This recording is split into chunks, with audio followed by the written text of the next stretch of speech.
Alors pour les coefficients de pression, donc on va reprendre toujours notre petit chantier de 15 mètres par 20 mètres, 15 mètres côté pignon, donc 15 mètres côté ici, et l'empan 30 mètres. 8 dessus et hauteur du bâtiment 8 mètres. Alors, les eurocodes, qu'est-ce qu'ils disent? Donc souvenez-vous, la semaine dernière, il y a 15 jours, on avait fait deux cas de figure. Le vent qui est perpendiculaire à un côté. Du coup, les valeurs, les longueurs, on va plutôt parler de longueur, les longueurs du bâtiment. Dans notre cas de figure, le vent est perpendiculaire au côté l'empan du bâtiment, donc le côté transversal. La valeur qui est la largeur, donc l'idée prendra la valeur petit b. Et le vent, le côté qui est côté, donc côté du pignon là, ce côté-là c'est le côté pignon, qui est côté parallèle, donc prendra la valeur petit d. Et on aura un deuxième cas où le vent va taper côté pignon. Du coup, la grandeur du pignon prendra la valeur petit b et la grandeur l'empan, la largeur l'empan, longueur l'empan, prendra la valeur petit d. Alors, pourquoi cette différence de longueur? Pourquoi ça intervient grâce à cause de cette dimension? Parce que dans les calculs qu'on fera plus tard, juste après, il rentre une valeur petit e. Petit e étant la valeur la plus petite des dimensions entre b et 2h. Donc 2h, c'est un variable, sera 2 fois la hauteur. Mais par contre, petit b, vous voyez, quand le vent est perpendiculaire au côté, petit b est ici. Donc petit b, c'est toujours la valeur qui est perpendiculaire. Quand c'est perpendiculaire au l'empan, donc prendra la valeur du l'empan. Et quand c'est perpendiculaire à la valeur du pignon, petit b prendra la valeur du pignon. Donc il faudra faire deux cas distinctifs. Pour la hauteur du bâtiment, dans notre cas de figure, notre bâtiment il est à deux pans, donc ça sera ça. Et si on avait une toiture terrasse, ça aurait été ça.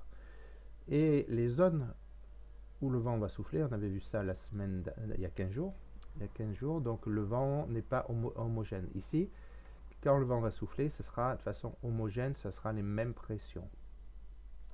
Mais quand on va aller sur les côtés du bâtiment, donc il va y avoir un effet ici d'attraction, les surfaces, toutes ces surfaces-là, n'auront pas le même coefficient de pression.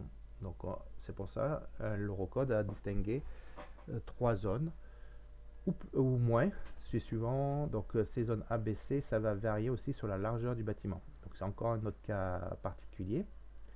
Donc on verra un peu plus tard. Donc dans le cas général, donc si la valeur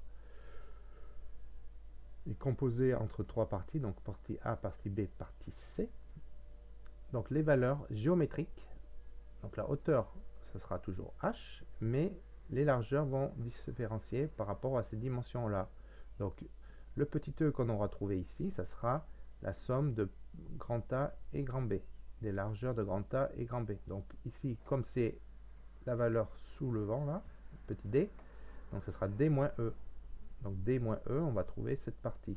Et pour distinguer A et B, ça sera le cinquième pour le A et les 4 cinquièmes pour le E. Et en mur à deux pans, c'est exactement les mêmes dimensions en largeur. Donc voilà. Donc les valeurs du CPE, donc c'est donné donc dans ce chapitre 7, l'Eurocode. Donc vous voyez ici, suivant les zones, donc A, B, C, D, il faudra calculer le rapport du rapport de H divisé par D. Quand on aura calculé ce rapport, H sur D, on prendra les valeurs de CPE.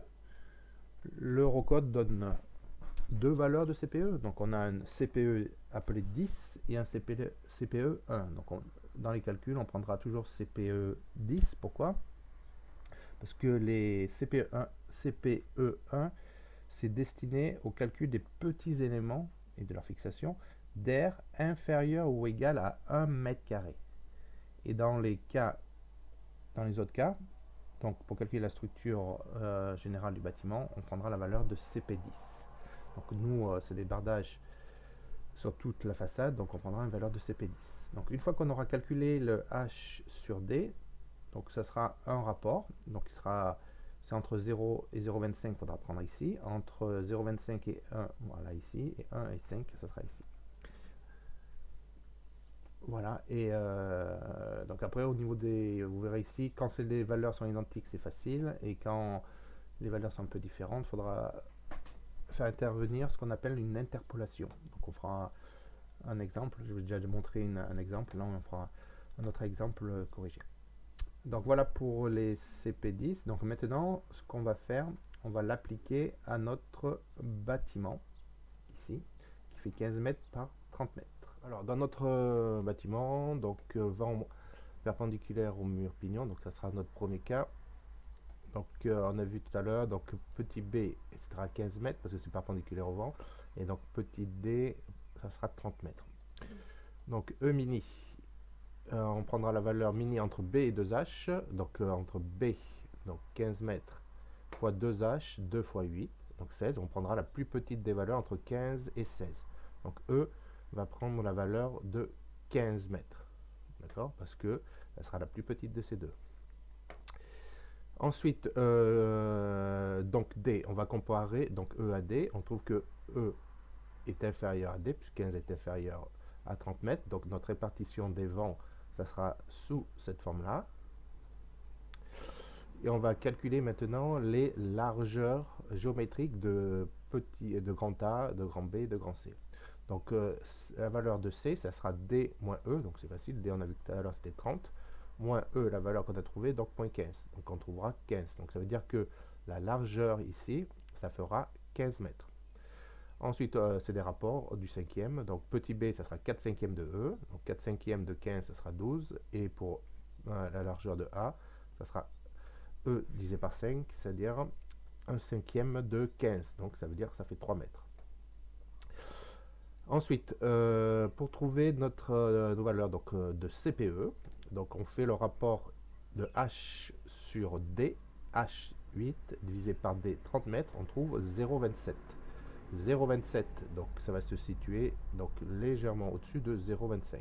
Donc nos valeurs pour A, ça va être CP10 1,2.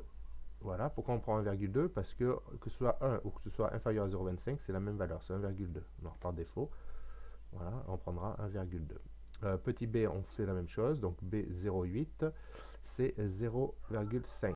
Alors pour les zones pour les zones D et E, il va falloir faire ce qu'on appelle une interpolation. Donc H sur D, on va trouver 0,27. 0,27, vous voyez, c'est situé par ici, mais c'est pas une valeur exacte. Donc pour 1, c'est plus 0,8 et pour 0,25, c'est plus 0,7. Alors comment on va faire? Donc je vais vous expliquer avec sur ce graphique là. Donc on va mettre H sur D en ordonnée et CPE, les valeurs de CPE qui sont ici, on va les mettre en abscisse. Donc on a pour 0,25 on aura plus 0,7, pour 1 on a 0,8. Et ce qu'on cherche, c'est pour 0,27 on aura quelle valeur? La valeur de CPE. Donc là, si on forme un triangle, qu'est-ce qu'on va faire sortir? Ben, ça va faire sortir ce qu'on appelle le théorème de Thalès. Dans le triangle rectangle, on a petit côté sur le grand côté qui sera égal à le petit côté de l'autre côté divisé par le grand côté. Donc ça nous intéresse moins. Et qui est aussi égal entre ce côté-là divisé par ce côté-là. Alors pour calculer l'interpolation, donc on fait petit côté divisé par grand côté. Donc pour calculer le petit côté, on fait 0,7 moins le point d'interrogation. On aura bien cette valeur-là. Donc cette grande valeur moins la valeur qui est ici, on trouvera bien la différence. Hein.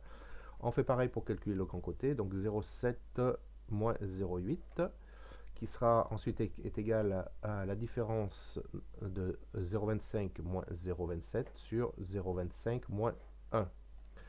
Faites attention, quand on fait Thalès, il ne faut pas toujours partir du même côté. Sinon, si vous partez des côtés différents, ça va être pas bon à cause des signes. Hein. Donc, on prend, moi je suis parti d'ici. Donc, premier côté, on fait comme ça. Hein. Donc là, comment on résout ça? Donc c'est une équation à un inconnu, donc il y a plusieurs façons. Soit on bascule ça en diagonale, ça on passe ici, ça passe ici. Moi j'ai fait l'autre façon. Donc 0,7 moins point d'interrogation. Donc ça je le fais passer de l'autre côté. Donc il devient facteur de 0,7 moins 0,8. Voilà. Un petit conseil, au lieu on peut tout de suite mettre 0,1 ici. Moi je préfère le faire tous les calculs à la fin, hein, que d'avoir des calculs intermédiaires à moitié tronqués.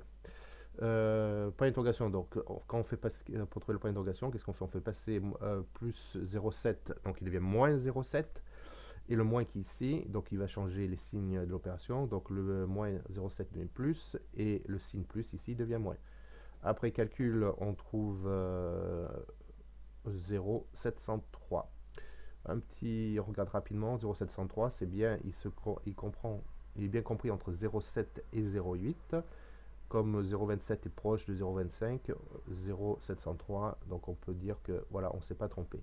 Si le résultat d'ici ne correspond pas à l'encadrement de 0,7 et 0,8, si on avait trouvé par exemple 0,3 ou 1, quelque chose, on aurait pu se dire que le résultat était erroné ou notre démonstration en haut était fausse. Donc il faudrait revenir et éventuellement corriger l'erreur. On fait de même pour la dernière valeur qui nous manque. Pour grand E, on fait l'interpolation et après calcul, je vous laisserai confirmer par vous-même par les calculs et vous devez trouver la valeur, donc moins 0,305. Alors pour synthétiser tous ces résultats, il va falloir le faire sous forme d'un schéma. Donc nous allons représenter tous les CPE sous cette forme-là. Mais avant d'arriver là, je vais vous montrer simplement au niveau des zones. ABC, donc on avait calculé précédemment, donc les zones. Donc grosso modo, il va falloir respecter ce zonage. Donc on avait 3, 12, 15, les valeurs qu'on avait trouvées.